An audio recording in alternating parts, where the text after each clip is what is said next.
Good morning. My name is Bill Stangler, and I am your Congaree Riverkeeper. That is my actual job title. I'm called a handful of different things, though. Most often, it's that river guy. Occasionally, river wizard. I've heard Congaree Trapper Keeper before. And my personal favorite, the Congaree Riverkeeper, but that's a whole other story. We're not going to talk about that today. But I am a riverkeeper. And what does that mean? That means that I am the head of a nonprofit that works to protect the three rivers here in town, the Broad, the Lower Saluda, and the Congaree. That means I am one of more than 200 members of the Waterkeeper Alliance working to protect waterways on 6 different continents. And that means I spend my days fighting for clean water and healthy rivers. Why is that important? Why is that worth a full-time job? Or why am I here talking to you today? Because our rivers are a vital part of our community. I'm sure we've got some river folks in the house here today. Maybe some kayakers, some fishermen. Maybe you guys have been tubing on the river before. Awesome. Well, you guys already got this. I'm done. No, you guys know that our rivers provide phenomenal recreational opportunities for people. And in doing that, they support our economy. Outdoor recreation is a multi-billion-dollar industry in South Carolina, and our rivers play a crucial role in that and support numerous local businesses. There's more than that. This morning you got up, maybe like I did, you drink a glass of water. Hopefully you brushed your teeth. Maybe you took a shower. Go ahead and check the person next to you. That water that you use every single day, most of that comes from our rivers. City of Columbia gets its drinking water from the Columbia Canal off the Broad River. West Columbia from the Lower Saluda near the confluence. Casey, just a little downstream on the Congaree. Or maybe when you guys came here today, you stopped and picked up a cup of coffee. I think some of you guys have some right now, actually. Or maybe when this is all done, you're going to stop at, get a tasty craft beer from one of our local breweries. The main ingredient in those products, water from our rivers. I think I've made a pretty good pitch on why rivers are important. I mean, coffee, beer, kayaking. But there's probably someone out there, probably not here today, but out there, who says, well, I don't kayak, I don't drink coffee, all I do is play video games and drink Mountain Dew Code Red. I don't think there's water in that. And even that person is impacted by our rivers, because the electricity it takes to run that Xbox and turn on the lights in that person's parents' basement, probably,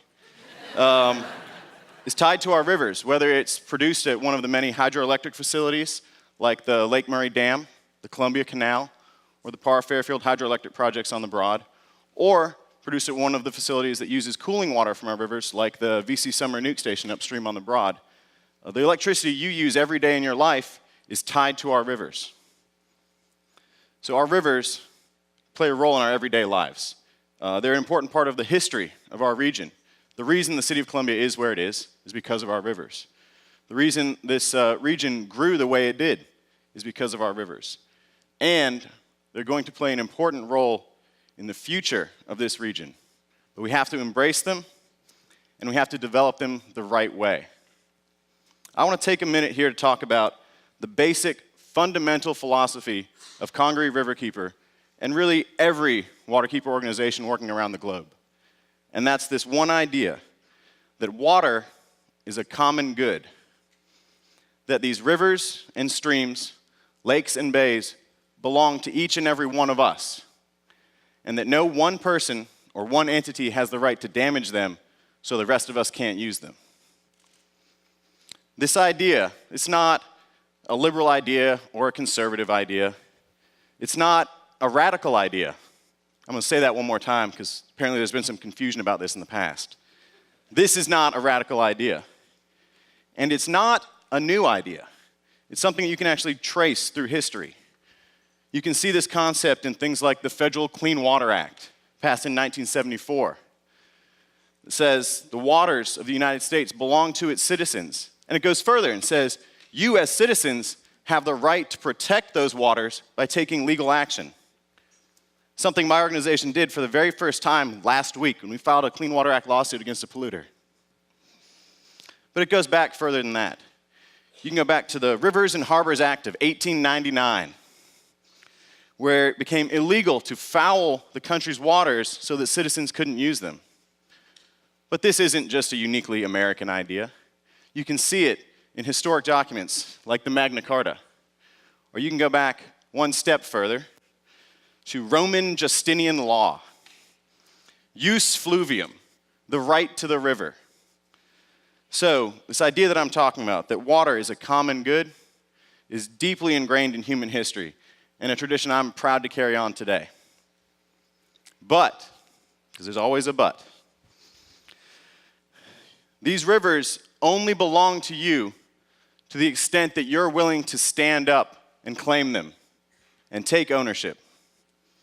Because trust me, there are those out there who will take them from you. And they'll do it in a number of different ways. They'll dump sewage and chemicals in them so that you can't swim or fish anymore.